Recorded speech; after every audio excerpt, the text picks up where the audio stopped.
kita akan langsung mendengarkan materi. Menika Pak Dr. Kusbarianto, biasanipun para jamaah menika mangke susul menyusul. Jadi insya Allah biasanipun menawi sampun jam 8-an ngaten baru langkung rame Bapak. Oke, monggo dengan hormat dipersilakan pada Bapak Dr. Kusbarianto. Monggo. Bismillahirrahmanirrahim. Mbak Ratna Yunita, Pak Isnawan, dan para hadirin sekalian, Assalamualaikum warahmatullahi wabarakatuh. Waalaikumsalam warahmatullahi wabarakatuh. Alhamdulillah, alladzi arsala rasulahu bil huda wa dinil haqq liyudhhirahu 'ala dini kullihi wa kafa billahi shahida. Asyhadu an la ilaha illallah wa asyhadu anna Muhammadan abduhu wa rasuluh. Alhamdulillah saya bisa berkesempatan untuk bersilaturahim dengan Bapak Ibu sekalian. Monggo sebelum saya menyampaikan materi, kita selalu berdoa agar pandemi ini segera berhenti. Yang pertama, dan yang kedua, monggo kita selalu berusaha untuk membuat persyarikatan Muhammadiyah ini geringseng gitu ya. Jadi kita terlibat di, ya monggo lah di tempat-tempat kita masing-masing. Kemudian insya Allah yang akan saya sampaikan ini sebenarnya dari buku ya. Salah satu buku ajar saya, ya ini buku Kedokteran dan Kesehatan Islam yang jilid 1 ya. Jilid 1 itu membahas tentang fikih kedokteran dan kesehatan. Nah, topik ini untuk untuk mahasiswa kedokteran, tapi saya ambil topik-topik yang sangat penting untuk masyarakat umum, untuk orang umum. Jadi meskipun bukan tenaga kesehatan, tetapi ini juga penting untuk tahu, begitu ya. Saya ambil yang itu. Itu buku ini saya persiapkan sekitar 2 tahun ya. Kemudian sekitar setahun yang lalu saya terbitkan, masih ada sisanya di rumah untuk buku ini. Nah, saya cuplikan yang untuk umum ya. Nyun sewu, saya share dulu. Oke, monggo Bapak. Share dulu. Sampun, menika ketinggalan. Ya, sampun Pak. Untuk buku yang jilid 2 sudah hampir jadi, tapi belum bisa saya terbitkan. Belum terbitkan ini jilid pertama. Jadi yang sangat penting saya sampaikan Bapak Ibu sekalian, ketika kita di rumah sakit, terkait dengan pasien di rumah sakit itu adalah bagaimana agar pasien di rumah sakit itu tidak meninggalkan kewajiban sholat. Gitu. Ini yang nanti akan sangat penting di sini. Ini sebagai pengantar ya. Kemudian yang kedua adalah masalah Ramadan ya, puasa di Ramadan itu. Apa yang membatalkan dan apa yang tidak, ini kebanyakan nanti di situ bahasan-bahasan di sini. Ternyata sebelum saya sampaikan materi ini ya, saya sampaikan Bapak Ibu sekalian, salah satu survei ya sekitar 3-4 tahun yang lalu ya, saya dapatkan di forum nasional, itu ternyata pasien yang rawat inap di rumah sakit itu yang masih menjalankan sholat itu hanya 36%. Itu kan sepertiga nih, 36%. 60% itu sudah merasa ada keringanan untuk tidak sholat gitu. Nah inilah, ini Pak Isnawan juga pengelola PKU Gamping nanti. Nah pasien-pasien perlu disadarkan bahwa kondisi meskipun sakit itu kan tetap wajib sholat gitu. Nah, saya kemarin juga sempat di PKU Gamping 9 hari, 9 hari. Itu satu hal yang paling penting saya lakukan adalah ketika masuk waktu sholat ini segera dijalankan sholat. Gitu. Nah ini pertama terlebih dahulu ya, klasifikasi terkait dengan orang sakit. Sakit itu sebagai apa? Dimaknai sebagai apa? Ini yang perlu kita pahami dari berbagai referensi ini. Pertama, sakit itu sebagai keadaan yang sudah menjadi ketetapan Allah SWT. Dan ini mesti kita terima apa adanya. Nah, misalnya kondisi cacat ya, cacat itu banyak, cacat lahir ya. Cacat lahir. Ada mungkin kalau lebih berat lagi nama sindroma Down ya. Sindroma Down itu atau retardasi mental sekitar itulah. Itu cacat lahir tidak sempurnanya proses pertumbuhan janin dalam kandungan, merupakan penyakit kemunduran organ tubuh karena usia, karena lanjut usia, luka karena pencernaan dan sebagainya. Ini pertama adalah ini sudah ketetapan Allah ya. Kemudian dua, sakit itu juga bisa bermakna sebagai peringatan. Jadi kalau kita sakit ini diantaranya ini peringatan dari Allah SWT. Karena ini sering jumpai pada orang-orang yang menderita sakit karena perilakunya yang menyimpang dari petunjuk agama dan melakukan berbagai perbuatan tercela maupun melampaui batas. Ini dalam konteks ini sakit ini menjadi peringatan. Kemudian yang ketiga, sakit ini bisa menjadi azab. Bisa jadi wabah penyakit yang menimpa suatu masyarakat disebabkan karena terjadi kezaliman dan kesewenang-wenangan dalam tatanan kehidupan masyarakat tersebut. Atau masyarakat tersebut membiarkan terjadinya perbuatan keji dan nista di tengah-tengah mereka. Ini bisa jadi, bisa juga begitu. Allah memberikan kemudian penyakit ini sebagai azab. Kemudian yang keempat, sakit sebagai penebus dosa. Nah, sakit semacam ini biasanya menimpa pada orang yang mukmin dan umumnya. Sakit ditimpakan sebagai wujud kasih Allah Ta'ala pada mereka. Jadi Allah itu ingin beri pahala besar. Gitu.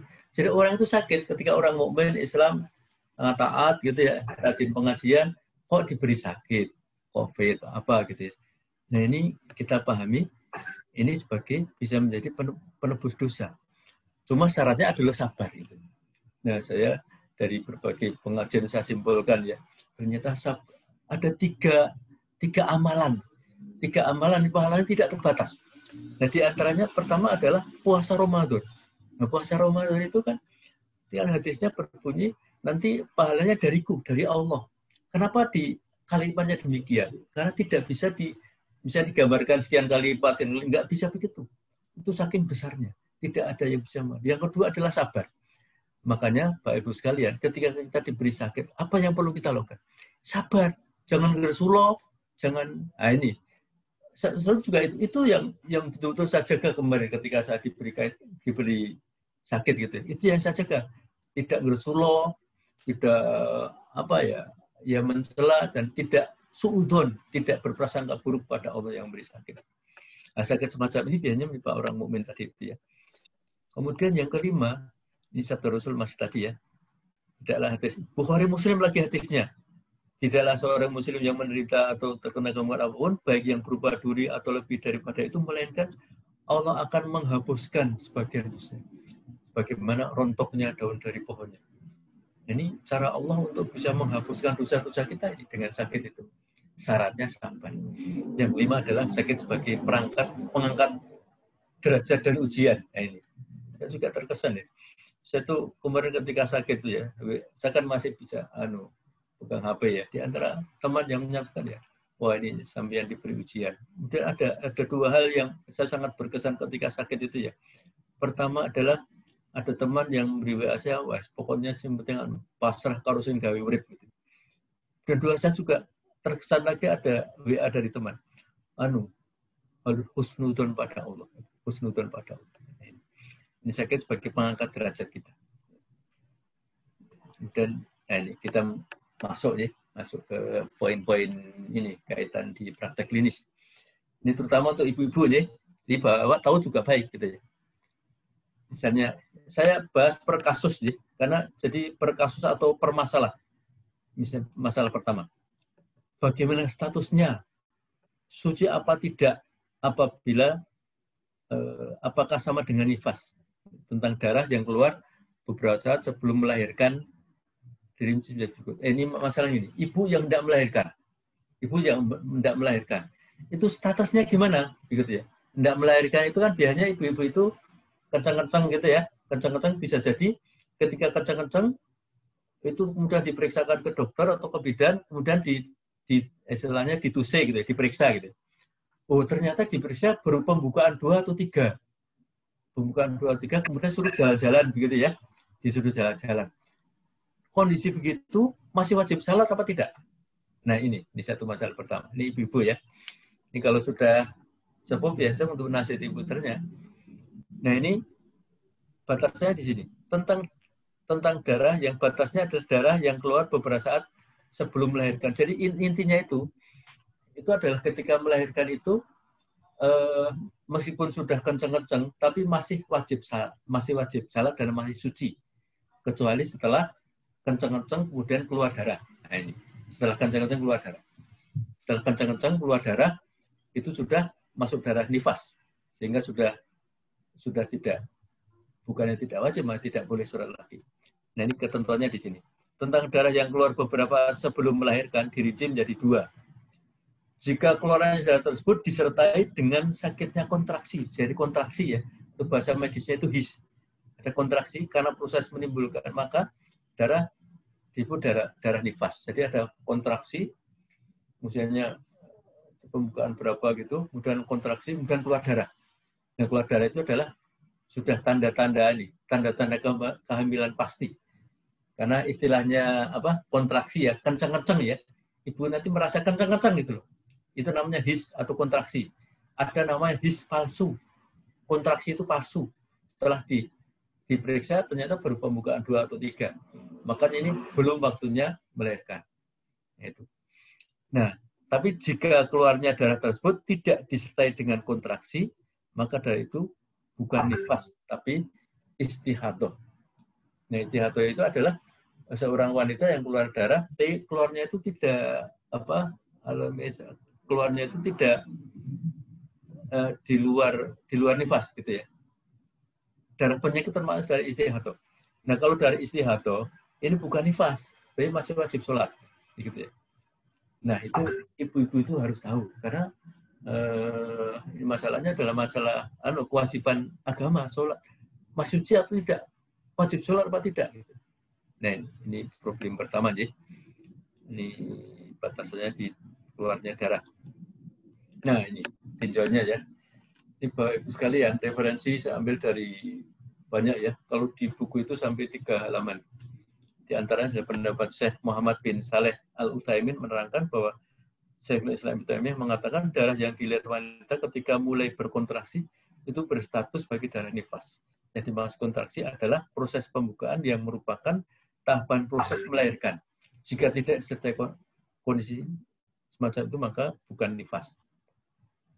Jika sudah masuk waktu sholat dan proses persalinan sudah mulai pembukaan, maka ia tetap salat sesuai dengan keadaannya, kecuali jika sudah keluar darah. Ingat ya, intinya sudah keluar darah setelah kontraksi, ini namanya darah tanda-tanda melahirkan. Jika sudah keluar darah dan memang umumnya wanita hamil sudah pembukaan pasti akan keluar darah, terutama jika sudah mendekati waktu melahirkan, maka ketika itu sudah terhitung nifas dan gugur kewajiban sholat baginya. Ini pentingnya di sini, karena terkait dengan kewajiban sholat dan yang lain-lain. Nah, ini masalah pertama. Kemudian kedua, poin kedua ya. Nah, ini penggunaan obat tetes ya. Baik itu obat tetes, salep, tetes ya, diteteskan, atau salep, dioleskan, atau spray itu disemprotkan ya, untuk mata, hidung, maupun telinga. Nah, ini. Penggunaan obat tetes, salep, spray untuk mata, hidung, maupun telinga. Apakah batal puasanya? Nah, ini. Ketika puasa batal apa tidak? Nah, ini ternyata dari banyak referensi itu beda-beda gitu. Pendapat para ulama ini beda. Masing-masing mazhab juga beda-beda. Cuma argumen di antara yang misalnya ya, yang membatalkan itu adalah argumennya karena misalnya ya ada tetes mata itu kan dimasukkan di mata, nanti akan turun ke lidah. Ini dikhawatirkan sampai ke perut gitu ya. Padahal nyatanya tidak sampai ke perut gitu ya. Padahal kumur aja boleh. Nah, sehingga yang kami ikuti, yang saya pilih kan fikih itu dari sekian berat kan harus dipilih gitu. Ini konteksnya kan buah ajar ya. Buah ajar itu diajarkan mahasiswa produk Muhammadiyah itu kan harus menguasai ini ya, fikih Islam ini ya. Nah, ini sehingga yang referensi yang paling kuat yang saya gunakan adalah ini. Rekomendasi Konferensi Fikih Kedokteran di Maroko tahun 1997. Ini cukup banyak yang referensinya dari sini. Jadi tahun 97, berapa puluh tahun yang lalu itu ada konferensi para ulama dan para pakar kedokteran Islam di Maroko. Di antara produknya adalah memfatwakan seperti ini. Penggunaan obat tetes, salep, spray untuk mata, hidung maupun telinga, tidak membatalkan puasa karena tidak akan masuk ke perut. Jadi tidak akan masuk ke perut. Termasuk tetes telinga. Karena ada juga yang pendapat ya. Ya kalau tetes telinga itu, ini tergantung telinganya. Telinganya lubang atau tidak. Kalau telinga lubang, dikhawatirkan nanti masuk telinga. Ya masuk telinga, tapi akan tetap saja di rongga ini. Tidak akan sampai ke perut. Jadi begitu. Jadi Bapak Ibu sekalian dilihat ketika Bapak Ibu sedang berpuasa, baik Ramadan maupun puasa sunnah. Nah ini, dibolehkan tes gitu. Ini nggak akan sampai ke perut. Mata, hidung maupun telinga gitu. Ini kita bisa mengidentikan dengan ketika berkumur gitu. Kumur kan boleh gitu ya. Kumur kan boleh. Ya, asal ya kemudian nggak ada yang masuk gitu. Nah, kemudian melakukan injeksi, suntikan. Ini kan kesehatan kedokteran ya, tapi masyarakat umum kan juga perlu tahu begitu. Maka ini yang kita sampaikan. Melakukan injeksi, suntik, injeksi kulit ya, injeksi kulit atau intra subkutan istilahnya. Subkutan atau intrakutan istilah dokterannya ya. Maksudnya kulit. Atau muskuler, masuk ke otot gitu. Masuk ke otot biasanya tegak lurus gitu. Masuk ke otot. Dan intravena. Intravena itu langsung masuk ke pembuluh darah. Melakukan injeksi ini seperti ini ya. Ketika sedang berpuasa, bagaimana status puasanya? Tentu saja ketika ini di siang hari ya. Kalau malam hari kan nggak ada masalah. Di siang hari, masalah injeksi dalam hal ini terdapat ada dua kemungkinan. Dua kemungkinan. Kemungkinan pertama adalah injeksi ini ya. Injeksi ini hanya untuk berobat yang tidak menimbulkan energi. Ini tidak membatalkan puasa. Jadi misalnya Bapak Ibu nanti ada yang disuntik, suntiknya itu isinya hanya obat saja, gitu. Misalnya injeksi untuk pengurang rasa sakit atau mungkin pemberian lidokain untuk bius lokal itu ya, atau injeksi apa. Intinya injeksinya itu hanya untuk memasukkan obat, gitu. Hanya untuk tidak menimbulkan energi. Ini tidak membatalkan puasa. Tapi yang kedua, ketika misalnya diinfus ya, atau injeksi intravena langsung masuk ke infus, ada unsur dalam cairan yang menimbulkan energi. Nah ini membatalkan puasa. Nah di antara contohnya misalnya begini, untuk pasien-pasien yang misalnya penyakit DM, saya dulu waktu jaga di BKU sering menjumpai pasien itu tiba-tiba kok pingsan gitu. Nah, ketika tiba-tiba pingsan itu di antara kecurigaan kita adalah sangat mungkin pingsannya itu karena namanya hipoglikemi. Nah, kadar gulanya itu sangat rendah sehingga pingsan. Nah, kemudian ketika langsung injeksinya misalnya dextrose 5% sebanyak 5 cc atau 10 cc. Diinjeksi dextrose itu kan kandungan gulanya tinggi. Ini biasanya langsung jenggelek, langsung bangun gitu ya. Nah ini namanya ada energinya gitu. Ini yang akhirnya membatalkan puasa. Nah, ini injeksi yang begini ini. Ini kemudian memasuki problem berikutnya ya. Berikutnya adalah terapi inhalasi siang hari pada saat orang berpuasa. Yang dimaksud inhalasi itu ini, misalnya Bapak Ibu punya fake inhaler itu ya. Itu namanya inhalasi, disemprotkan di hidung itu. Atau juga misalnya inhalasi atau istilah lain itu pengasapan ya. Nah, di antara pengasapan yang sangat sering itu adalah pengasapan untuk orang asma. Orang asma yang sering kambuh-kambuhan asmanya itu obat yang paling tepat adalah pengasapan. Ini yang sekarang ya. Kalau dulu berbagai ada suntikan macam-macam, tapi yang terbaru ya ini adalah pengasapan karena ini paling sedikit efek sampingnya gitu. Paling aman. Nah, pengasapan terapi inhaler itu pengasapan di siang hari pada saat berpuasa. Bagaimana status puasanya? Nah, kalau di logika ya, cuma pedoman kita sangat logika gitu. Kalau logika itu kan bisa benar bisa tidak. Nah, menurut rekomendasi konferensi ini ya, terapi obat berupa asap baik melewati hidung maupun mulut jika tidak membatalkan puasa.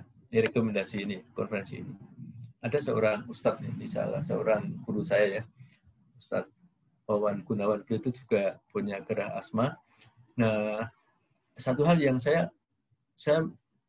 sepakat dengan fikih beliau ya, Ustadz Wawan Gunawan itu kan di majelis tarjih ya. Beliau itu ketika sedang kambuh berat gitu ya, maka misalnya masuk waktu zuhur sama asar gitu ya. Beliau itu ketika sedang kambuh tapi pas memungkinkan untuk puasa, memungkinkan memungkinkan untuk sholat gitu ya. Kemudian sholatnya dijamak. Karena khawatir nanti sudah masuk isya terus berat sekali, maka nggak bisa sholat. Nah, pertimbangan fikih seperti itu yang sangat penting dalam kesehatan gitu. Dalam kesehatan. Pertimbangan yang sakit. Maka dokter, perawat itu sebenarnya perlu ya mengetahui kondisi fikih seperti itu sehingga bisa menasihati pasien. Dan ya inhalasi ini boleh saat berpuasa, tidak membatalkan. Untuk pengasapan ya. Nah, kemudian darah yang keluar dari rahim seorang yang perempuan ya. Ini ada beberapa jenis ya. Jenis pertama adalah darah haid atau kotoran, darah haid ya. Yaitu darah yang keluar dari rahim perempuan yang sudah balik, intinya darah haid itu gitu. Dari perempuan yang sudah haid ini wajar keluar bulanan. Nah, ini. Yang kedua, darah nifas. Yaitu darah yang keluar dari rahim perempuan sudah melahirkan anak, masa nifas sedikitnya sekejap biasanya adalah banyak perempuan keluar dari nifas itu sekitar 40 hari atau selama-lamanya 6 hari. Ini berada satu darah haid, kedua darah nifas. Nah, maksudnya pentingnya kita ketahuinya adalah baik darah haid maupun darah nifas ini sama-sama membuat tidak suci. Sama-sama membuat tidak suci. Sehingga ketika keluar darah haid, ketika keluar darah nifas, maka tidak diperbolehkan untuk melakukan sholat. Ya, sholat ya. Sholat termasuk misalnya haji itu tawaf. Ya, tawaf itu persyaratannya identik dengan sholat ya.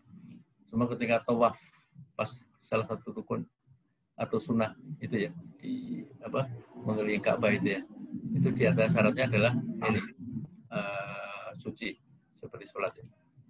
Nah, dan yang ketiga darah penyakit, yaitu darah yang keluar dari rahim perempuan karena suatu penyakit bukan waktu haid atau nifas. Perempuan yang sedang darah penyakit ini wajib sholat gitu. Nah, darah yang keluar inilah yang namanya istihadah. Istihadah ini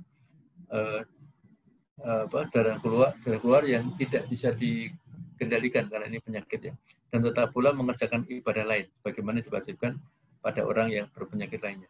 Dari indahnya ia dapat membedakan darah penyakit dengan darah haid, sebab kalau darah haid ia tidak boleh salat dan berpuasa serta mengerjakan ibadah lain.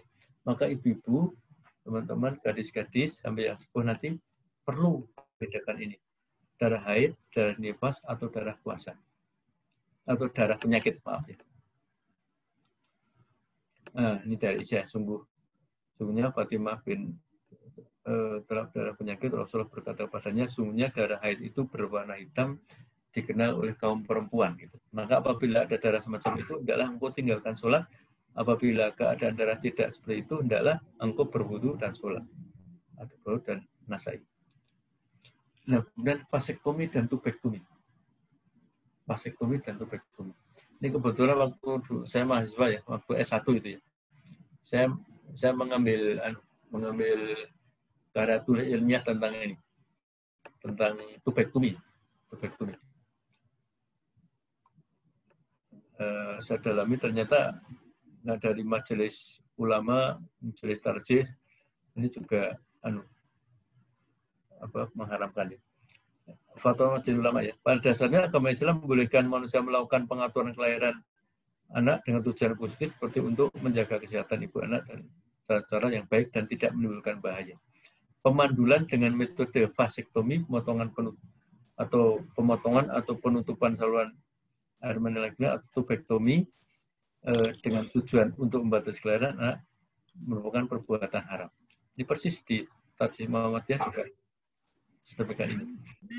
Tubektomi dapat dilakukan berdasarkan pertimbangan medis dari dokter yang profesional, yang bisa amanah, bahwa apabila yang bersangkutan hamil atau melahirkan akan membahayakan jiwanya dan atau anaknya. Gitu ya. Jadi ini ada catatannya diperbolehkannya itu, ketika akan membahayakan. Gitu ya. Jadi kalau nggak ada catatan apa-apa ya ini akhirnya kembali ke hukum asal, ya tidak boleh. Bukan berbagai teknik kontrasepsi, ada IUD, PIL dan sebagainya. Ini tentu syariah. Bolehkah dalam kondisi tidak terpaksa pemakaian bentuk alat kontrasepsi selain vaskotubur ini dibolehkan? Ini mau PIL, mau batang berkala, mau IUD dan lain itu dibolehkan. Ada dua hal yang pertama kali harus dapat diketahui perbedaannya dengan jelas, yaitu menunda kehamilan atau membatasi kehamilan. Menunda kehamilan berarti mencegah kehamilan sementara untuk memberikan jarak pada kelahiran yang sebelumnya. Membatasi kehamilan atau membatasi kelahiran berarti mencegah kehamilan untuk selama-lamanya setelah mendapatkan jumlah anak yang diinginkan. Nah, ini membatasi apalagi dengan kerusakan ya. Vaskotubur inilah yang tidak diperbolehkan. Pada permasalahan yang kedua, yang ini membatasi kehamilan atau membatasi kelahiran dengan cara mensterilkan rahim dan pengangkatan rahim dengan tanpa sebuah alasan yang dapat dibenarkan oleh syariat, maka hal itu tersebut telah jelas keharamannya. Kecuali pada keadaan di mana seorang wanita terkena kanker ganas atau semacamnya pada rahimnya dan ditakutkan akan membahayakan keselamatannya. Insya Allah hal itu tidak mengapa. Jadi kalau ini ada catatannya. Nah, kemudian air mani, madi, dan wadi. Apa dan bagaimana perbedaannya? Air madi ini cairan bening, tidak terlalu kental, berbau, keluarnya tidak memancar, setelah keluar tidak lemas, biasanya keluar sebelum mani keluar. Ini madi ya. Ini madi. Atau kalau dalam bahasa namanya cairan semen. Jadi Bapak Ibu sekalian, kalau di sekitar kemaluan laki-laki itu ya, itu banyak namanya glandula. Glandula itu penghasil kelenjar. Nah, kelenjar-kelenjar itulah yang nanti akan mengeluarkan cairan namanya madi, gitu ya. Cairan bening seperti ini. Cairan ini termasuk najis mukhafafah, najis sedang. Ingat ya, najis itu ada najis mughaladhah, berat ya. Ada mukhafafah, ada najis mukhafafah yang ringan, maaf ya, ringan, hadis ringan. Ringan mukhafafah, dan mutawassithah itu yang hadis yang najis yang sedang. Kali masuk yang ringan. Namun jika keluar tidak menyebabkan wajib mandi dan tidak membatalkan puasa. Nah, ini kepada Bapak, teman-teman laki-laki, bagi yang remaja, ini perlu. Ini jenis cairan apa? Oh, ini madi, ini termasuk najis ringan. Gitu. Kalau najisnya harus dibersihkan, gitu. Tapi tidak harus mandi wajib. Gitu. Najis tidak harus mandi wajib. Nah, beda dengan mani. Untuk mani istilahnya adalah sperma. Ialah cairan yang keluar ketika syahwat meraih puncak, memiliki bau khas, disertai pancaran. Jadi keluarnya itu ada pancaran. Dan keluarnya menyebabkan lemas. Nah, ini kalau orang berhubungan, maaf ya, berhubungan kelamin laki-laki dan perempuan, ketika ini keluar dan membuat lemas, ini namanya air mani atau sperma. Ini ada produknya itu dari testis itu, dari testis yang produk itu. Hukum cairan ini tidak najis, sperma juga tidak najis, menurut pendapat yang kuat. Namun jika keluar bisa menyebabkan hadas besar. Namun keluar ini menyebabkan hadas besar sehingga perlu untuk mandi wajib. Gitu. Meskipun tidak berhubungan suami istri, ketika air mani itu atau sperma ini keluar, ini wajib untuk mandi wajib. Nah, begitu ya. Nah ini ya, ini pentingnya kita mengetahui ini ya, berbagai jenis ini. Ini adalah kaitannya dengan kewajiban syariah. Gitu ya. Harus mandi wajib atau tidak. Ini karena ini masuk najis, ini masih harus dibersihkan. Karena orang yang sholat itu harus suci dari najis, hadas dan najis. Nah, dan wali. Ini cairan bening agak kental, keluarnya ketika kencing. Dari ketiga cara di atas yang paling mudah dibedakan adalah wali. Ini wali ya. Karena cara ini banyak keluar ketika kencing, baik bersamaan dengan keluarnya air kencing atau setelahnya. Yang agak sulit dibedakan adalah wali dan mani. Untuk memudahkan bahan ini, ya, dirinci pada dua keadaan, ketika sadar dan ketika tidur. Baik. Nah, kemudian ketika seseorang, pasien ya, atau mungkin di antara Bapak Ibu, yang luka dan tidak boleh terkena air. Namanya luka, itu aturannya tidak boleh terkena air. Luka, ini aturan secara kedokteran ya. Luka bisa karena misalnya kecelakaan lalu lintas, kemudian ada kulit yang sobek atau terluka. Bisa juga luka lama, misalnya luka diabetes, misalnya namanya ulcus diabeticum. Karena luka itu kalau terkena air nanti akan sulit sembuh. Sehingga terus bagaimana gitu? Nah ini, sehingga pasien yang luka di bagian tubuh yang mestinya kena air wudhu maupun air ketika mandi wajib gitu ya. Ini mandi wajib itu harus terkena air semua, dari rambut sampai bawah harus terkena air semua. Kalau wudhu ya tempat-tempat wudhu aja. Luka di bagian tubuh pasien tersebut tidak perlu dibasuh dengan air ketika wudhu maupun mandi wajib. Jadi ketika wudhu misalnya kita luka di tangan gitu ya, luka di tangan. Ini kan kalau wudhu kan harus dibasahkan. Tapi ketika ini luka, ini ya karena luka ya, ini namanya tidak wajib dibasuh, dan dalam wudhu baik wudhu maupun mandi wajib dan mandi wajibnya sah. Nah ini masuk rukhsah atau keringanan. Nah, kemudian transfusi darah. Nah, ini transfusi darah itu adalah sekarang itu kan lembaga yang yang selalu tersedia darah itu kan PMI ya. Nah, PMI itu kalau Ramadan itu namanya paceklik darah gitu. Paceklik darah. Jadi persediaan PMI selalu kurang gitu. Karena Ramadan ini banyak yang orang tidak biasanya donor darah tidak donor. Bagaimana status puasanya pada pasien yang sedang menjalani transfusi darah? Meskipun transfusi darah itu biasanya terjadi pada orang yang sakit gitu ya, kemudian ditransfusi. Sehingga kalau toh dengan kondisi sakit itu dia tidak berpuasa meskipun itu bulan Ramadan ya, itu tidak apa-apa. Karena kondisi sakit gitu. Sakit yang tapi ketika dia memang kondisi kuat gitu ya, kondisi kuat kemudian dia sakit-sakit tapi biasa dan dia tetap berpuasa. Tapi kalau dia melakukan transfusi darah ini tidak membatalkan puasanya. Nah, begitu. Tidak membatalkan puasanya. Pokoknya tidak. Ini kemudian dari Konferensi Fikih Dokteran di Maroko ya, termasuk ini. Nah, kemudian vaksinasi imunisasi. Bagaimana vaksinasi imunisasi dalam tinjauan Islam? Karena maaf ini ya, masih ada sekelompok orang yang menolak gitu ya. Bahwa di anugerah Allah itu ya, itu pada manusia, pada tiap manusia itu adalah adanya mekanisme pertahanan. Di antara mekanisme pertahanan adalah mekanisme antibodi. Itu salah satu mekanisme pertahanan seorang. Nah, vaksin jika dimiliki sebagai substansi preparat yang dapat memberikan kekebalan dan suatu penyakit dengan cara menstimulasi produk antibodi yang spesifik. Ini misalnya begini.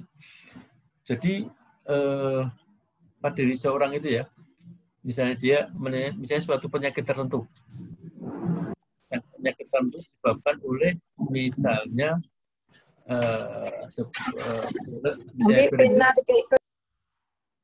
virus itu namanya virus campak gitu ya. Virus campak. Virus campak itu seorang bayi itu sudah mendapat kekebalan dari ibunya untuk virus campak itu sampai 9 bulan. Gitu. Makanya bayi itu diberi vaksin campak setelah umur 9 bulan. Nah, bagaimana mekanisme namanya vaksinasi imunisasi itu adalah sesuatu atau bagian dari virus itu atau kuman itu atau bakteri itu ya, yang sudah dilemahkan gitu ya, dilemahkan atau dimatikan. Termasuk misalnya imunisasi COVID ini ya, bagi yang ikut imunisasi untuk COVID-19 ini yang disuntikan adalah virus yang sudah dilemahkan atau dimatikan. Sehingga dari penyelidikan yang ada ketika dimasukkan tidak akan menimbulkan penyakit. Tapi perannya adalah menumbuhkan seseorang itu nanti akan menumbuhkan namanya antibodi. Nah ini, antibodi itu adalah perangkat dalam tubuh seseorang untuk bertahan. Sehingga nanti ketika diserang virus gitu ya, nah nanti ini sudah punya antibodi sehingga tidak akan terkena sakit. Nah, kenapa kok misalnya ya, ini sudah vaksin kok masih positif gitu. Nah, ini banyak kemungkinan. Pertama ya, ternyata untuk vaksin Sinovac itu ya, itu efektif ketika sudah menjalani vaksinasi 2 kali.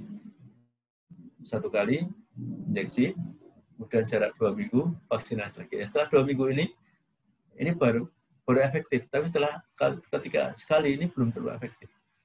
Kenapa? Karena dengan 2 kali injeksi ini pembentukan antibodinya akan lebih bagus sehingga bisa melawan. Begitu. Nah ini, vaksin dapat dibuat dari bakteri, rickettsia atau virus dan dapat berupa organisme hidup atau inaktif ya, hidup atau inaktif, sudah tidak aktif lagi. Atau fraksi-fraksinya, toxoid itu fraksi-fraksinya bagian-bagiannya.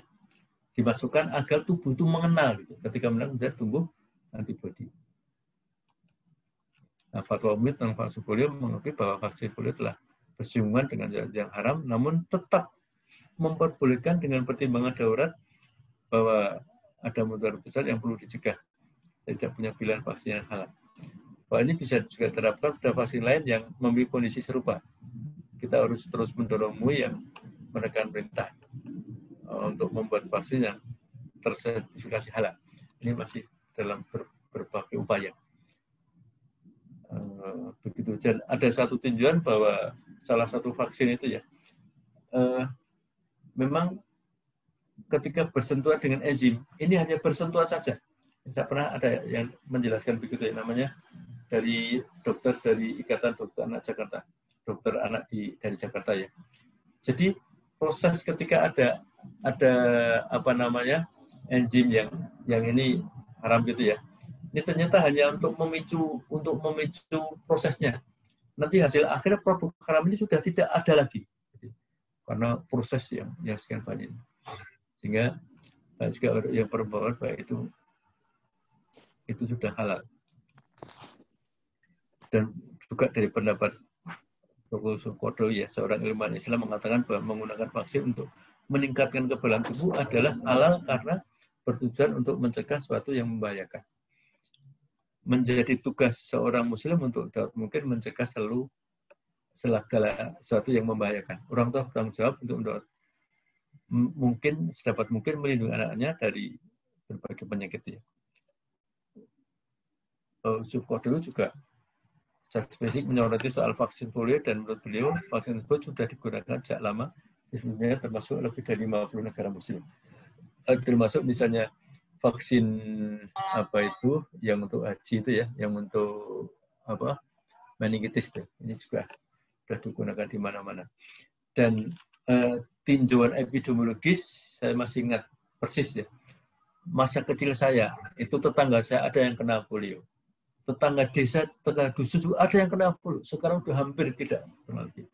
Dan nanti kalau ada data-data epidemiologis ya, data-data itu akan menunjukkan hasil yang signifikan bahwa dengan vaksinasi itu angka-angka sekian banyak akan berkurang sangat nyata. Nah, kemudian bagaimana dengan saya pernah ada seorang teman yang mengatakan, oh ini vaksin menyebabkan autis. Nah ini karena ada zat namanya thimerosal. Thimerosal akan muncul apabila seorang mendapatkan dosis thimerosal yang tinggi. Anggapan bahwa MMR ya, jenis vaksinnya. Itu adalah sangatlah tidak rasional. penelitian terakhir menunjukkan bahwa tidak ada bukti yang menunjukkan bahwa MR ini salah satu virus ya, salah satu jenis vaksin. Dan dosis timerosal ini dosis yang sangat kecil ketika ada di vaksin ini. Sangat kecil, tidak. Kalau ada yang menuduh bisa menimbulkan autisme. Autisme itu gangguan jiwa yang seorang itu diam saja gitu. Ini namanya autisme. Ini tidak terbukti ya. Nah, kemudian pemakaian alkohol untuk campuran obat. Ini bagaimana hukumnya? Nah, Bapak Ibu kan mungkin sering melihat ya, di sirup-sirup itu kan ada kandungan alkoholnya gitu. Nah, ini saya coba melihat pendapat para ulama bagaimana dengan syariat pemakaian alkohol untuk campuran obat. Di zaman sekarang ini ada makanan-makanan dan obat-obatan yang mengandung alkohol meskipun dengan kadar yang sangat sedikit. Jadi misalnya 1%, 2%, sangat sedikit. Karena sedikit itu kadar yang mustahlakoh atau terlebur gitu. Melebur gitu. Nah, begitu. Maksudnya yang mengkonsumsi makanan atau bawaan tersebut tidaklah mabuk. Sebagaimana makanan yang diproses dengan ragi juga pada roti gitu, juga pada tape gitu. Ada kandungan sedikit alkoholnya. Dan juga minum soda seperti Coca-Cola yang sebenarnya ada kandungan sedikit alkoholnya. Juga banyak obat-obat. Jadi kalau ini sangat kecil, ini namanya istilahnya mustahlakoh. Istilah itu melebur. Nah, teori ini telah diterapkan dalam fikih Islam, diantaranya yang terbaik membicarakan tentang teori ini adalah Syekhul Ibnu Taimiyah. Beliau menetapkan bahwa zat yang buruk atau najis jika telah terlebur, maka zat tersebut tidak memiliki hukum. Beliau berkata, yang benar dalam permasalahan ini adalah bahwasanya Allah telah mengharamkan perkara yang najis seperti darah, bangkai, daging, dan sebagainya. Jika perkara najis ini jatuh campur dengan air atau yang lain, lalu terleburkan ya, dan tidak terisa sama sekali, dan tersebut tidak juga bangkai, tidak juga daging babi.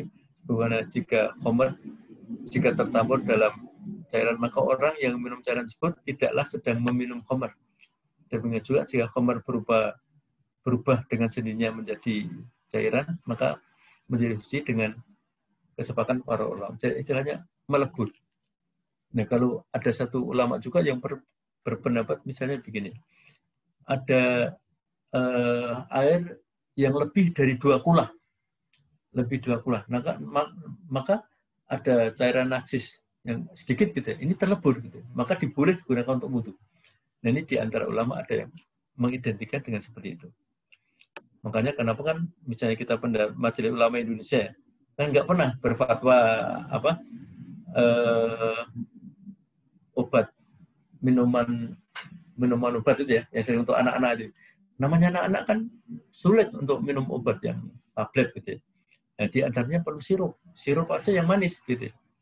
Nah, di antara ada campuran-campuran untuk pengawetan dan sebagainya. Nah, saya juga tidak pernah mendapat pendapat misalnya Majelis Ulama yang mengharamkan itu. Ternyata tinjaunya seperti ini, tinjauan fikihnya. Gitu. Di Tarjih Muhammadiyah saya cari juga tidak ada. Ya. Ini ternyata tinjauannya gitu. Nah, sebenarnya adalah jika alkohol kadarnya sangat sedikit atau mustahla, gitu ya. Di mana jika seorang minum banyak dari cairan yang tercampur khamar tersebut ternyata tidak mabuk, maka kadar sedikit campuran alkohol tersebut dimaafkan, yaitu tidak mengakibatkan hukum apapun. Tidak mengakibatkan hukum pengharaman dan makanan minum tersebut boleh dikonsumsi dan seorang tidak perlu keberatan dalam mengkonsumsinya. Dan penyakit kulit, bagaimana tinjauan Islam tentang kedokteran estetik. Kedokteran estetik ya, yang memodifikasi kulit wajah. Ini tinjauan para ulama ya. Saya melihat konsultasi syariah. Apabila cacat atau kekurangan yang ada itu termasuk kategori darurat atau darurat, seperti karena kecelakaan dan sakit yang menyulitkan diri untuk menyebabkan suami dan bisa menyebabkan suami menjauhkan diri, bukan dilakukan untuk mempercantik diri dan hanya untuk menghilangkan kecacatan semata dan untuk menghilangkan dan menekankan kesulitan, maka operasi kecantikan tersebut boleh dilakukan. Jadi ketika operasi kecantikan ya boleh dilakukan merubah Tapi ada catatannya gitu. Nah, bila bedah plastik yang sifatnya bedah rehabilitasi, maka itu sangat dianjurkan dalam Islam sebab hal itu mutlak dibutuhkan. Misalnya bibir sumbing. Nah, bibir sumbing, ya memang ciptaan Allah sumbing. Tapi ketika dioperasi oleh dokter bedah plastik biasanya dia, apabila kausnya untuk mewujudkan Allah, hal itu jelas telah melampaui batas kewajaran. Tapi untuk bibir sumbing yang dimungkinkan itu tidak ada masalah. Allah telah mengingatkan kita agar saya melebihi batas. Seorang perempuan terkadang mengalami suatu cacat di muka atau anggota badannya yang luar akibat luka bakar. Misalnya orang kena luka bakar atau luka robek. Nah, luka itu apalagi kalau di muka ya. Jadi kalau operasi kan namanya operasi plastik. Mengembalikan sekolah ini dibolehkan. Saat ini tidak bisa dibiarkan oleh seorang perempuan karena menyebabkan tekanan batin. Nah, ini. Dia tekanan batin, maka apakah ia boleh menempuh operasi untuk menghilangkannya. Adalah fikih madzhab Hambali, ada keterangan bagi perempuan boleh mencukur rambut, wajah, mengikisnya sampai habis, mempercantik dan memerahkannya. Keterangan Syekh Abdul Karim Zaidan, seorang ulama dari Abdul Karim Zaidan dari Irak. Ini juga membolehkan operasi plastik dalam rangka mempercayai diri di klinik kecantikan. Syekh Abdul Karim Zaidan memandang bahwa operasi plastik untuk pada wajah demi kecantikan masih dalam batas-batas kewajaran. Ini pendapat beliau ya, yang dibenarkan oleh syariat dengan dikutip dalam pandangan madzhab Hambali. Baik, saya kira itu, Bapak Ibu sekalian, mudah-mudahan ada manfaatnya. Nanti materi ini bisa saya share ke Bapak Ibu yang membutuhkan. Monggo saya kembalikan pada moderator apabila ada yang perlu ditanyakan. Assalamualaikum warahmatullahi wabarakatuh.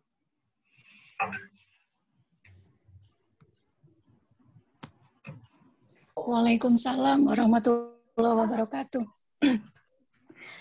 Baik, matur nuwun Pak Dr. Kusbaryanto untuk pemaparan materinya. Monggo Bapak Ibu kalau ingin ada diskusi, monggo silakan. Kalau ada pertanyaan mungkin. Bu Zamzama mengangkat tangan. Ibu, apakah ada pertanyaan Bu Zamzama? Assalamualaikum. Bu Zam, mau Bu Zam? Bu Zamzama, nggih. Bu Zamzama mengangkat tangan ini. Apakah ada pertanyaan Bu Zamzama? Atau mungkin terpencet nggih? Pijet menawi. Baik, kalau begitu Bapak Ibu yang lain mungkin ada pertanyaan, monggo.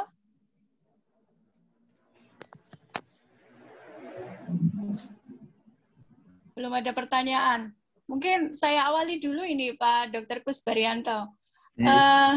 Tadi kan sebenarnya sudah sempat disinggung ya Pak, kekhawatiran beberapa ibu-ibu itu terkait dengan ada salah satu imunisasi untuk anak yang membuat ragu begitu nggak? Saya sering mendengar itu ibu-ibu itu kalau mau mengimunisasikan anaknya, saya lupa namanya imunisasi apa, tetapi kemudian lalu berpikir tadi Pak, jangan-jangan nanti anak saya jadi autis begitu.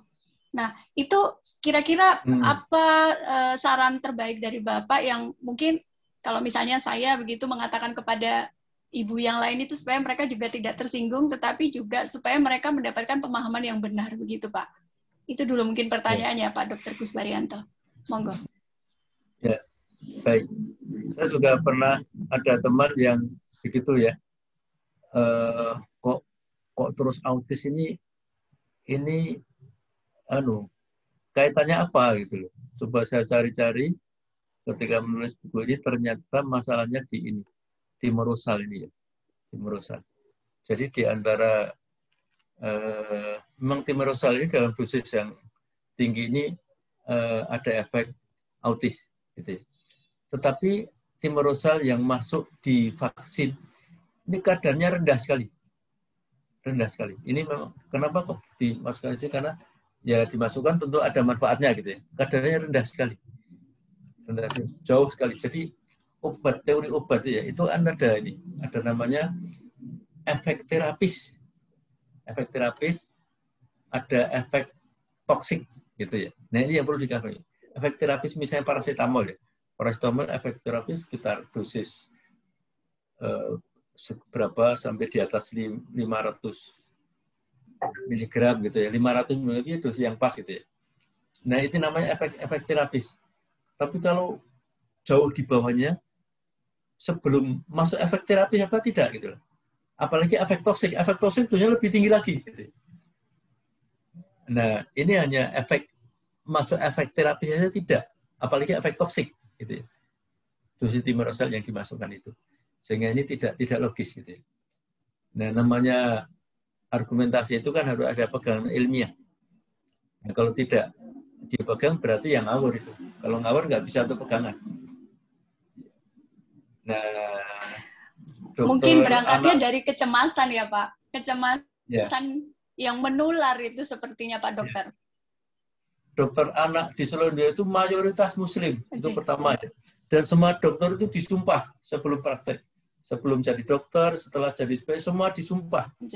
Sehingga ya ini bagian dari ya kejujuran. Kalau ada kandungan ilmu yang jelas-jelas salah tetap dipraktekkan ini kan, apalagi banyak orang, itu jelas tidak mungkin gitu. Nah, begitu. Oke, baik. Berarti ya saran terbaiknya adalah tadi diajak diberikan pengetahuan bahwa ini mengandung apa dan ini tuh tidak ada toksiknya begitu nggih. Bahkan untuk tadi yang berkaitan dengan kekhawatiran itu berarti terjawab dari efek timerosal ini nggih Bapak. Ya, timerosal ya. Gitu nggih. Mungkin tapi kalau misalnya kalau menjelaskan kepada orang awam itu mungkin kalau kita menggunakan bahasa-bahasa yang agak teknis sedikit, mereka mungkin agak sensi juga, Pak Dokter. Jadi kira-kira bagaimana nggih untuk supaya kan ibu-ibu tuh ya macam-macam gitu nggih. Ada yang sekedar misalnya mendengar dari siapa yang saya sebutkan sebagai kecemasan menular tadi kan sebetulnya hanya mitos nggih Pak Dokter. Tapi ternyata itu ketika jatuh pada orang yang salah tadi yang nuwun sewu sudah ngayelan tadi ya agak repot juga kita gitu. Pripun nggih Pak Dokter? Ya, di antaranya misalnya jenengan ngambil pendapat dari misalnya ya di Pekong Gamping ada dokter anak teman saya dokter Bambang Edi misalnya kayak gitu. Itu enggak sekedar dokter tapi juga dai juga gitu loh. Misalnya begitu. Itu kan ketika kita bisa ya beliau aja begitu, bisa untuk referensi misalnya. Apalagi Pak Bambang itu senang buat video ya di YouTube itu. Video YouTube-nya itu yang bisa dikasihkan. Dipromosikan untuk sekaligus malah bisa menjadi tontonan yang sangat bermanfaat, nggih. Baik, matur nuwun Pak Dokter. Insya Allah sudah bisa menjawab ini. Karena memang sering sekali sih MMR, nggih, betul. Ini imunisasi MMR. Waktu biasanya sambil ya biasa ibu-ibu itu pada ngumpul terus nanti satu membicarakan itu yang lain oh iya benar ini seperti itu Pak Dokter. Kita coba ke Bapak Ibu yang lain. Monggo Bapak Ibu apakah ada pertanyaan? Mungkin Bu Isya sepertinya sudah bergabung lagi. Ini Bu Isya ini santri. Jadi kalau ini ibaratnya pengajian begitu Pak Dokter. Bu Isya ini adalah santri setia, nggih. Beliau dari Banten ini Bapak. Beliau semangatnya luar biasa. Dulu sempat terpapar dan sekarang sudah sembuh dan kemudian menjadi semacam yang ikut membantu untuk para teman-teman yang masih terpapar di Banten begitu. Bu Isya, apakah ada diskusi Bu Isya? Assalamualaikum, semoga sehat-sehat Bu Isya. Saya lihat tadi beliau ada di salah satu tamu kita. Semoga masih bergabung. Sepertinya sudah leave duluan, mungkin karena ada tugas yang lain. Bapak Ibu yang lain, monggo kalau ada pertanyaan. Assalamualaikum warahmatullahi wabarakatuh. Pak Heru, biasanipun. Oh, Pak Fajar. Waalaikumsalam warahmatullahi wabarakatuh. Monggo Pak Fajar. Ini Pak Fajar juga santri kita yang setia ini, Pak Dokter. Beliau dari Sampit ini. Tapi asalnya dari Banten. Iya, monggo silakan Pak Fajar. Ini Pak Dokter mau nanya, anak saya itu kan belum bisa ngomong, itu apa ya sebenarnya permasalahan intinya apa? Mungkin perlu ada asupan atau ada obat atau apa gitu loh, untuk mempercepat anak supaya tidak terlambat berbicara gitu loh. Ya. Umur berapa Pak? Hampir 2 tahun sih. Oh, 2 tahun. Sudah muncul kata-kata gitu? Kata-kata 1-2 kata gitu? Atau belum sama sekali? Belum, cuma mungkin baru manggil mamanya gitu loh. Pada tes ya belum. Ya itu sebenarnya 2 tahun itu ada alat ukurnya ya di kedokteran anak itu. Namanya apa ya, dari ilmu tumbuh kembang gitu ya. Itu tes Denver sanes Bapak. Ya. Iya, tes Denver ya. Tes Denver. Nah, kemudian nanti kalau terapi ada namanya speech therapy ya, atau terapi bicara ya. Jadi nanti kalau di Sarjita itu masuk di bagian, jadi ini sudah bukan ranahnya dokter umum ya. Jadi dokter spesialis anak bagian tumbuh kembang. Nah, ini. Atau mungkin spesialis anak yang menguasai tumbuh kembang itu siapa itu lebih baik lagi. Nanti ada namanya speech therapy kalau memang ada keterlambatan bicara itu. Itu Pak.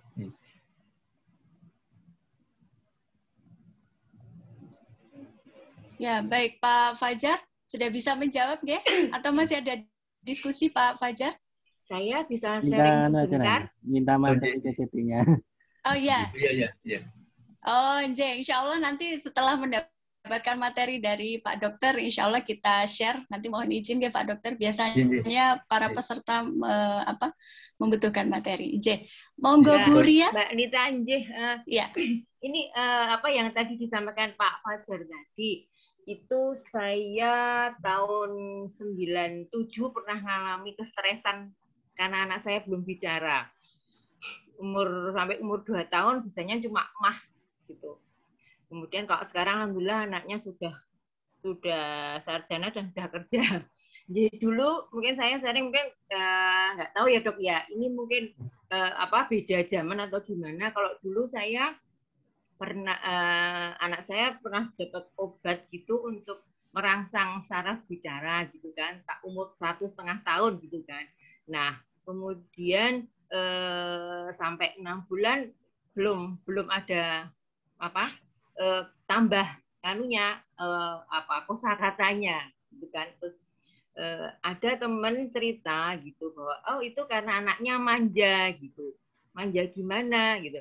Coba sekarang disekolahkan gitu. Jadi anak saya umur 2 tahun, zaman dulu kan belum ada yang namanya playgroup yang sebelum playgroup gitu ya. Jadi taman balita gitu kan. Itu belum ada zaman dulu kan. Yang ada ya kalau udah 4 tahun gitu baru sekolah gitu kan. Itu anak saya umur 2 tahun saya sekolahkan.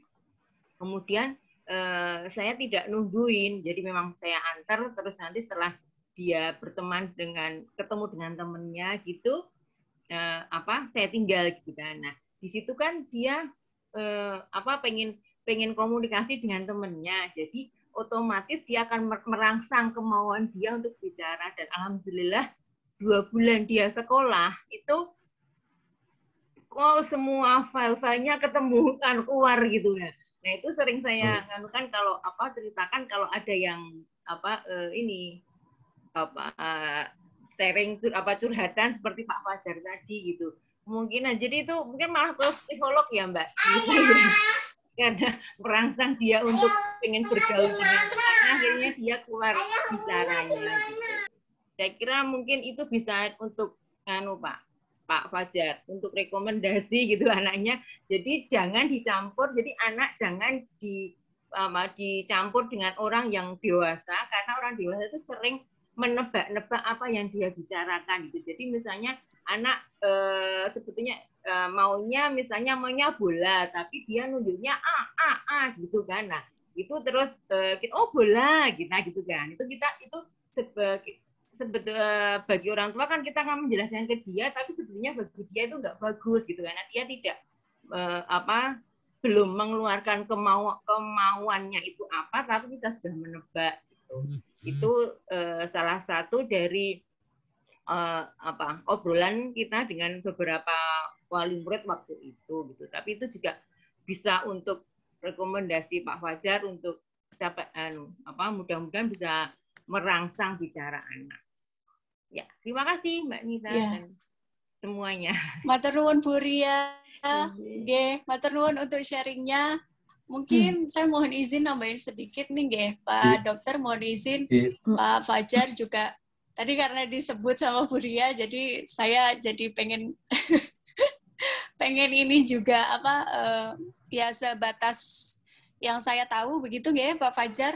Sebetulnya kita bisa observasi sendiri dulu di rumah nggih sebelum dibawa ke profesional itu. Artinya begini nggih, apakah selama ini misalnya coba diobservasi kepada anak, apakah selama ini anak banyak terpapar gadget atau mboten gitu. Karena beberapa kasus keterlambatan bicara anak itu lebih pada karena anak sudah asik dengan gadgetnya sehingga untuk mengawali pembicaraan dengan orang lain itu dia hanya terpaku pada apa yang menjadi istilahnya temannya dia, sehingga dia merasa tidak butuh komunikasi dengan orang lain, tapi dia sudah mendapatkan sesuatu semuanya itu dari gadget gitu.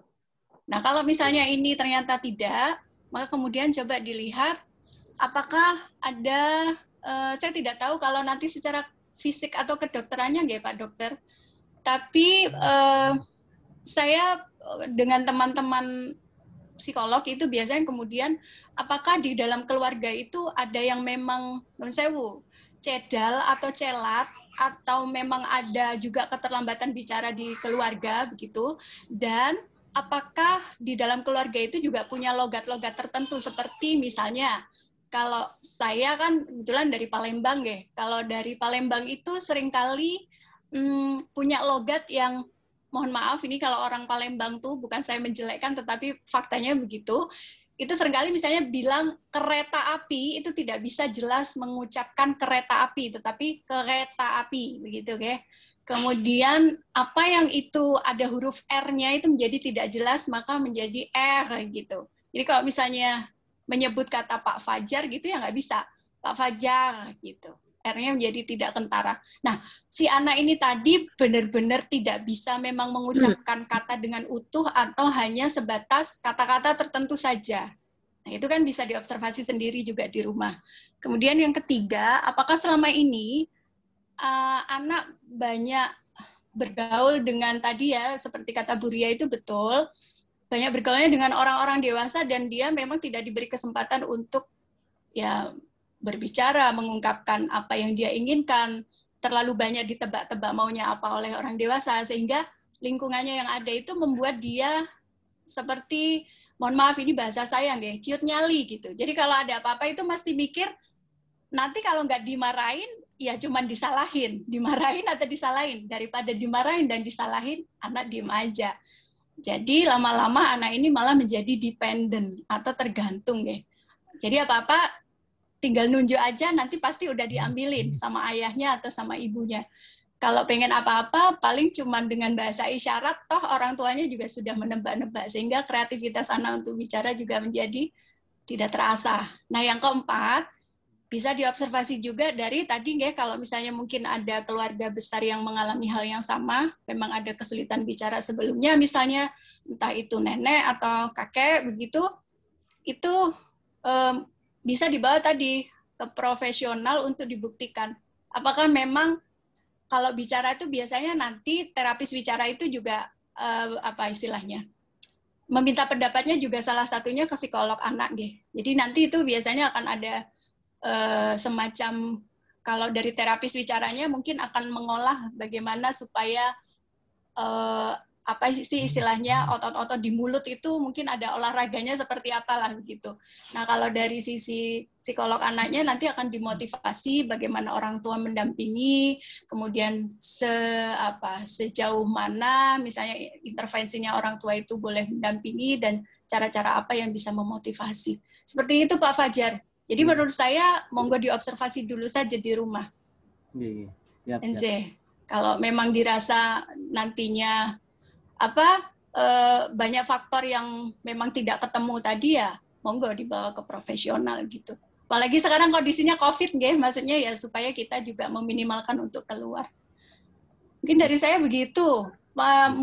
Dari Pak Dokter, barangkali ada yang mau diluruskan, Pak Dokter. Mungkin ada yang salah dari yang saya sampaikan tadi. Nggak ada, saya kira sudah baik. Jadi kadang-kadang memang saya juga penaan saya dulu itu kok ini nggak ngomong-ngomong, tapi ketika sudah ngomong gitu, udah ngomong terus gitu. Belum masanya saja. Jadi ya apa yang didengar itu mungkin direkam terus itu ya.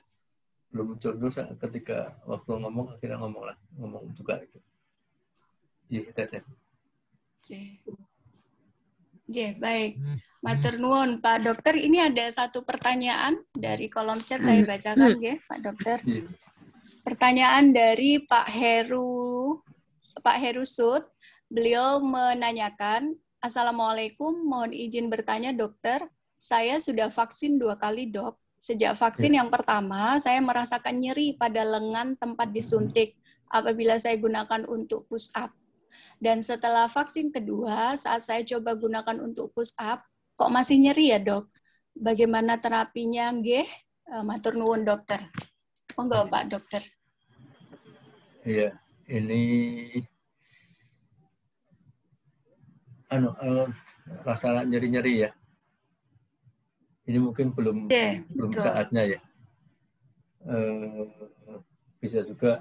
Ini mestinya kalau logikanya 2 kali vaksin itu kan satu kanan satu kiri gitu. Ini apa kanan terus deh? Enggak. Kiri dok, kiri semua dok. Oh kiri semua. Iya. Oh kiri semua iya. ya. Kiri semua ya. Ya kalau ya itu ya termasuk salah satu efek samping ya. Samping suntikan itu begitu. Tapi biasanya itu tidak terlalu lama kayak gitu. Kalau terapinya ya nyeri-nyeri itu ada analgetik ya. Analgetik ada yang bisa dioleskan, ada yang diminum gitu ya. Monggo kalau memang mengganggu pakai analgetik. Tapi kalau tidak mengganggu nggak masalah. Bisa juga misalnya ditekan-tekan, dipijit itu. Ya nggak boleh ki dokter piye toh. Ini masih ada lukanya apa tidak ya? Kalau lukanya sudah tidak ada dok. Iya, saya coba juga sudah minum Dumin juga. Oh iya. Iya, karena saya kan alergi analgesik dok. Jadi kayak Ponstan apa itu saya ada alergi. Oh alergi semua. Oh, iya, gitu jadi ya? saya yang aman itu saya pakainya Dumin yang paracetamol itu iya. Ya jadi kebetulan saya kan semenjak kena COVID kan dok. Jadi mulai mengaktifkan kembali olahraga. Oh, gitu. Itu termasuk iya. Tapi begitu sejak divaksin yang pertama itu ketika saya melakukan push up itu kok nyeri ya dok ya. Jadi terasa sekali nyeri itu yang sebelah kiri itu. Iya. Itu. Terus kemudian saya cobalah. Nanti siapa tahu lambat laun hilang. Terus setelah vaksin kedua saya coba lagi. Jadi setiap pagi insya Allah saya akan mencoba melakukan push up itu. Tapi kok ya masih nyeri dok. Gitu dok. Oh iya, saya kira itu perlu diperiksa ya. Saya tidak bisa lah menerangkan kayak gitu. Karena ini sudah mungkin masalah spesifik ya. Semua kan nggak bisa di generalisir gitu ya. Siap. Cuma kalau secara umum sakit kan anti nyeri gitu ya. Cuma kalau udah ada alergi kayak gitu ya mungkin lain ya. Perlu dilihat. Iya dokter, iya. Siap. Matur suwun dokter, matur nuwun. Assalamualaikum. Waalaikumsalam.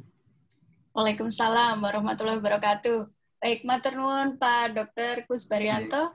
Ini masih ada satu pertanyaan lagi ya dok. Mohon izin saya membacakan dari Pak Bandi. Assalamualaikum, mohon penjelasannya dok. Bagaimana cara mengatasi anak yang cedal, ngomongnya kurang jelas. Matur nuwun dokter. Monggo Dokter Kusbarianto. Sebenarnya saya itu bukan dokter anak sih. Saya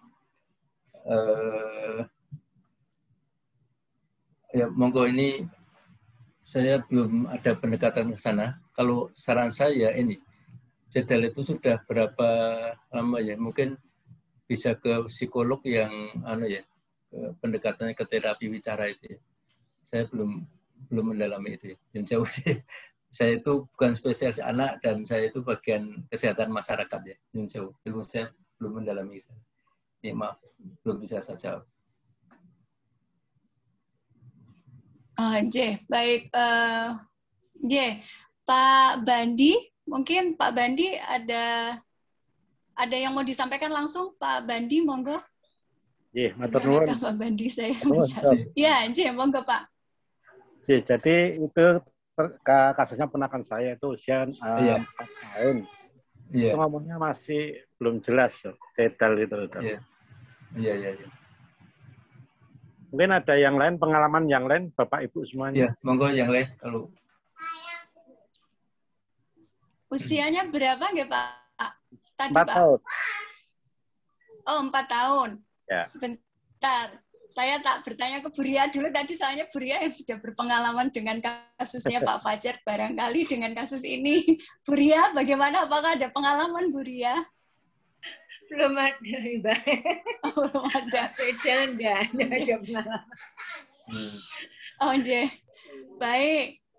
Mbak Pile, Bapak Ibu yang lain, monggo mungkin kita bisa saling sharing, karena tadi Pak Dokter juga sudah mempersilakan, kemudian Pak Bandi tadi juga sudah menanyakan barangkali dari Bapak Ibu yang lain punya pengalaman serupa, begitu.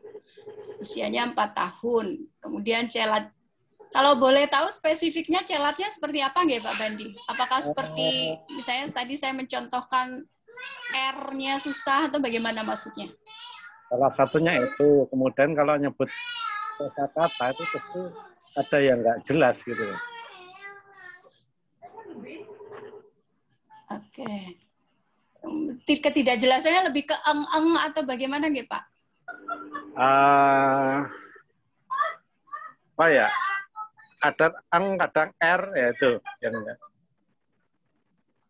Tapi dia mau nyebut motor itu bilangnya montong gitu. Oke, kalau ya, monggo Bapak Ibu yang lain kalau ada yang punya pengalaman serupa tadi Pak Bandi sudah menspesifikkan jadi cedalnya itu lebih pada salah satunya pengucapan R dan kemudian yang kedua pengucapan yang menggunakan eng-eng gitu. Motor menjadi motong gitu misalnya atau yang lainnya. Monggo Bapak Ibu. Pak Satria barangkali ada pengalaman Pak dengan putra-putrinya, Pak Satria? Belum ada, Bu. Oh, belum ada. Baik. Mungkin Pak Dede nih, ada pengalaman Pak Dede?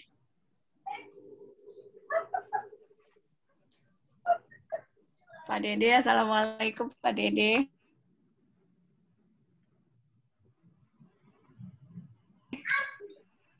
Sedikit yang saya tahu nggih Pak Bandi, tapi nanti mohon diluruskan nggih Pak Dokter dan Bapak Ibu yang lain. Sependek yang saya tahu terkait dengan cedal tadi, pertama bisa karena memang di dalam keluarga ada yang cedal juga, sehingga anak itu kan modeling ya. Anak itu kan mencontoh apa yang diucapkan orang-orang di sekitarnya. Mungkin tidak orang tuanya, tetapi cukup dekat dengan anak, misalnya omnya yang kebetulan juga di rumah, yang mungkin juga cedal, itu bisa jadi salah satu faktornya, Pak Bandi. Jadi kan anak itu setiap hari dia melihat dan dia merekam. Walaupun tidak sengaja kita untuk mengajari anak seperti itu, tetapi anak melihat dan merekam tadi. Dan rekaman anak itu kuat, nggih. Maka tadi dikatakan Pak Dokter Kusbaryanto bahwa misalnya pada periode tertentu anak sepertinya hanya bisa nangkep saja. Nangkep saja itu kalau dalam bahasa psikologinya itu diistilahkan dengan reseptif, nggih Pak.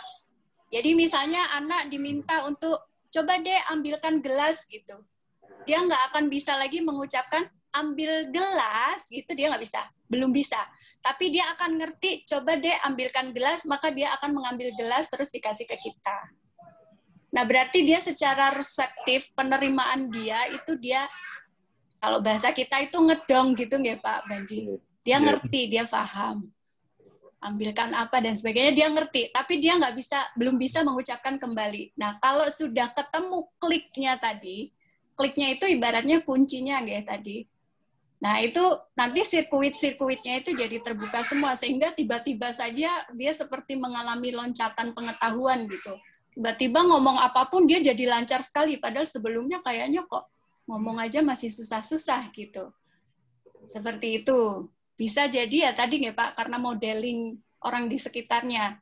Tapi yang kedua bisa juga karena ini nanti hubungannya sih kalau memang di usia nanti kalau misalnya mungkin sudah SD gitu nggih, kan artinya sudah terpapar dengan pengetahuan yang lebih, sudah dilatih oleh gurunya misalnya membaca R-nya kok udah kelas 6 SD masih juga R-nya yang R kayak keriting gitu ya. Misalnya kalau ngomong Ratna gitu kok bilangnya Ratna, nggak bisa ngomongnya Ratna dengan jelas gitu. Nah, berarti memang ada sesuatu kan di situ. Sesuatunya tadi bisa jadi karena perlu ada terapi wicara tadi karena langit-langit mulutnya yang mungkin memang perlu ada sentuhan khususnya oleh terapis wicara, atau bisa jadi memang secara ya ciptaannya dari Allah itu memang begitu gitu.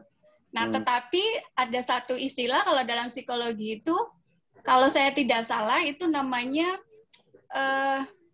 mau diluruskan nggih Pak Dokter, namanya afasia atau apa nggih? Yang itu kalau dia mengucapkan sesuatu, maka akan tetap ada yang hilang-hilang itu tadi, begitu Pak, Pak Bandi. Tapi saya lupa istilahnya apa tadi. Cuman memang ada, gitu nggih, di dalam salah satu istilahnya itu, kalau misalnya ngomong eng-eng tadi itu memang ada kesulitan di situ. Dan nanti biasanya juga akan mempengaruhi bahasa tulisnya, gitu. Jadi kalau misalnya menulis menggunakan, itu nggak akan bisa sempurna menggunakan, nulisnya jadi menggunakan. Tapi dia ngerti bahwa itu maksudnya adalah menggunakan. Hanya secara tulis dan secara ucap dia ada terkendala di situ, Pak. Ada sesuatu yang hilang di situ. Nah, ini yang perlu diterapi kalau begini nanti. Makatan Pak Bandi mungkin sedikit dari saya. Matur nuwun, Pak Rana. Mohon diluruskan Pak Dokter. Sami-sami ya Pak Bandi.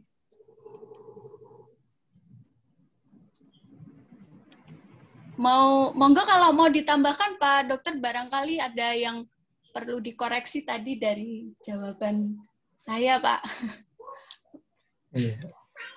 Monggo, saya belum mendalami percadilan ya.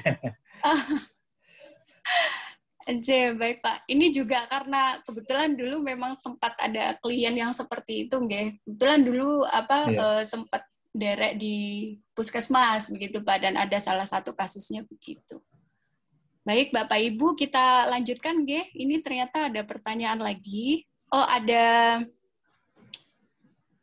saran tadi kasus yang berkaitan dengan kasusnya Pak Heru menikah dari Bu Fatia. Kalau di petunjuk penanganan KIPI untuk nyeri bekas suntikan bisa dikompres dengan es batu, Pak Heru. Ini ada saran dari Bu Fatia begitu.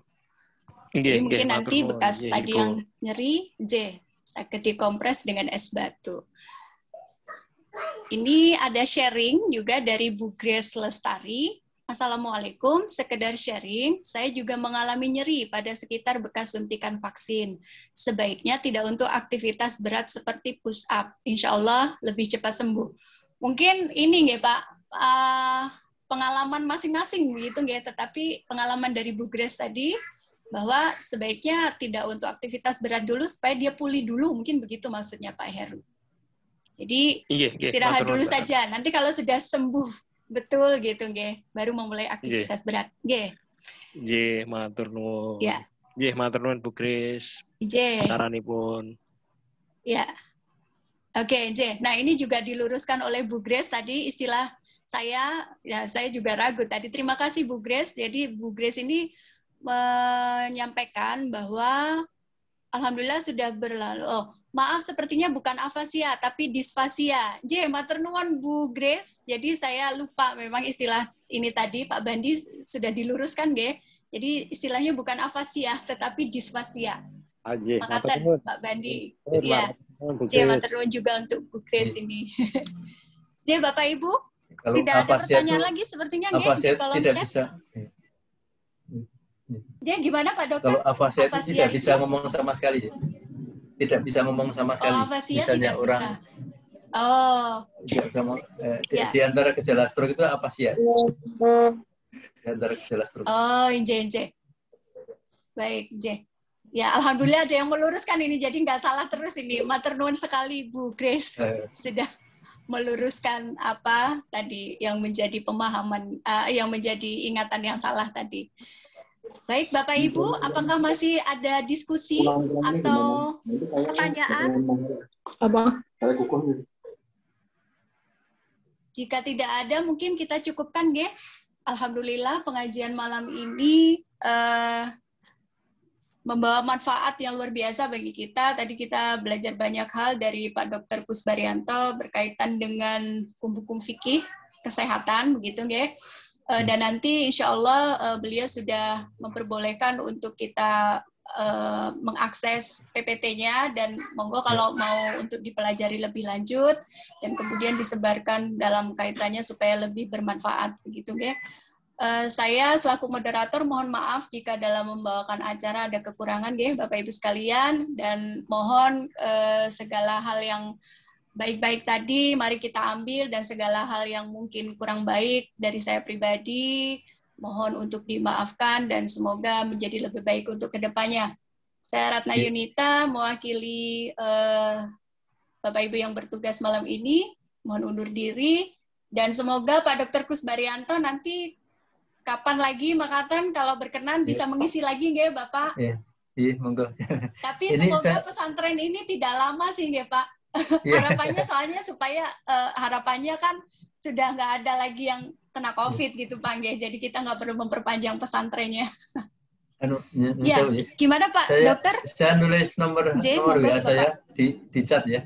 Monggo kalau mau menghendaki PPT bisa saya share. Di Bapak Ibu nanti bisa kontak saya lewat WA, nanti terus saya share gitu. Atau salah satu. Atau nanti begini saja Bapak, supaya Bapak tidak repot, nanti saya yang me-WA Bapak, kemudian Bapak bisa memberikan ke saya, nanti biar saya yang memberikan kepada Bapak Ibu yang lain, supaya Bapak juga nggak terlalu repot nanti. Sedikit ya, jadi para pakar memperkirakan kalau dulu awalnya itu sekitar 2 tahun, ini sekarang ternyata ada yang memperkirakan bisa sampai 4 atau 5 tahun gitu. Lamanya COVID menikah ya Bapak? Iya, jadi agak lama. Oke. Mungkin karena ada varian yang berkembang dan ini dengan gejala yang lebih lebih bukan menakut-nakuti, tetapi masih dengan gejala yang lebih agak mengerikan begitu Pak Dokter. Iya. Baik. Dan semoga membuat kita lebih waspada, Bapak Ibu sekalian. Mari kita jaga diri kita. Menjaga diri kita berarti kita menjaga orang lain. Mencintai diri kita berarti kita mencintai orang lain. Demikian dari kami, para pengurus di Pesantren Muhammadiyah With You. Dan kami tutup. Wassalamualaikum warahmatullahi wabarakatuh. Waalaikumsalam warahmatullahi wabarakatuh. Matur nuwun sangat Pak Dokter Kusbarianto, Sami-sami. Sehat-sehat selalu. Mohon izin mangke WA nggih Dokter. Monggo. Nuwun materi. Dokter. Bu Ria. Matur nuwun Bu Ria rawuhipun. Matur nuwun Pak Dede. Pak Yusnawan, Pak Satria, dan Bapak Ibu yang lain, matur nuwun sampun rawuh. Bu Umu saya ini biasanya Bu Umu menyapa. Bu Zamzama, Bu Ahmiati. Sementara sudah cukup. Ibu sehat-sehat selalu, Bu Zamzama. Amin. Istirahat. Alhamdulillah, terima kasih. Mohon izin Bapak Ibu saya tutup untuk linknya. Insya Allah besok malam kita ketemu lagi. Assalamualaikum warahmatullahi wabarakatuh.